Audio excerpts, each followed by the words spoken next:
Are the Irish Times blaming Irish people for the actions of the British elite during the slave trade? This is Ben Scallan and you're watching Gript Media.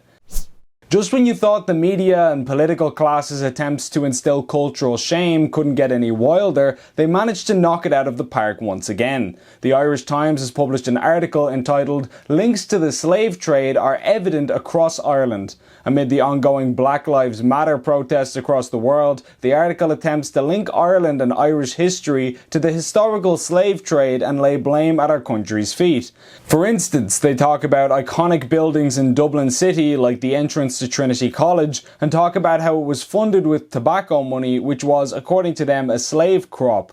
But they neglect to mention that all of these buildings were built under the British Empire. In fact, Catholics weren't even allowed to attend Trinity College until almost 1800. So one has to ask how this can be classified as Ireland's connection to slavery. We didn't build Trinity College using money from tobacco plantations. That's like saying Native Americans have to answer for the transatlantic slave trade because it happened on their land. Does that make sense to anyone? The article then goes on to find a small handful of examples of people with addresses in Ireland who owned slaves, but all of the examples given have English surnames. These were the wealthy elite of the country, and yet somehow they want to pin these people's actions on the entire nation of Ireland.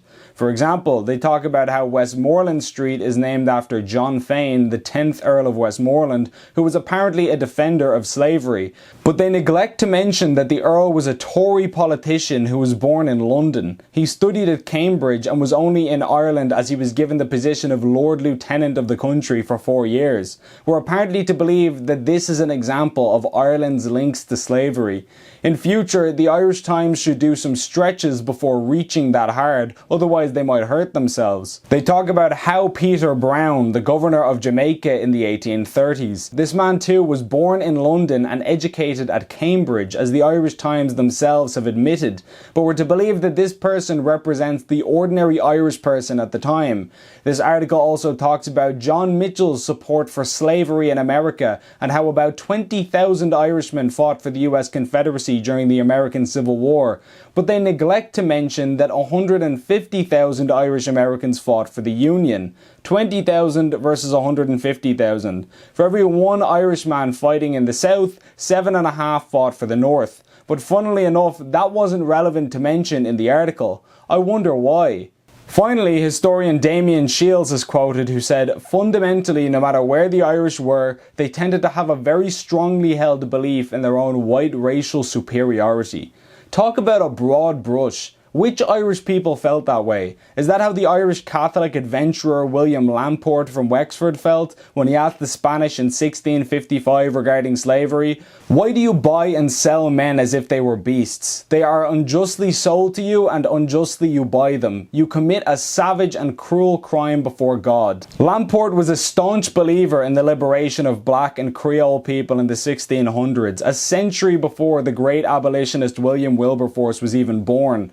Many Irish felt this way through history. You know, I think it's fair to say that an Irish croppy or indentured servant would feel a lot more in common with a black slave than an English-born, Cambridge-educated Protestant lord would feel with an Irishman. Many of these men self-identified as British and would be personally insulted if you called them Irish. As Arthur Wellesley, the Duke of Wellington, once supposedly said when asked about his birth in Dublin, "Being born in a stable does not make you a horse." The whole idea that after 800 years of struggle for independence, the crimes of wealthy British noblemen are to be laid at the feet of Ireland by the Irish Times is truly remarkable. The vast majority of Irish people were Catholic and subjected to brutal penal laws which deprived them of their rights at the time we're talking about. The same British institutions and structures that allowed slavery were exactly what Irish people fought against for centuries. That's not part of our history.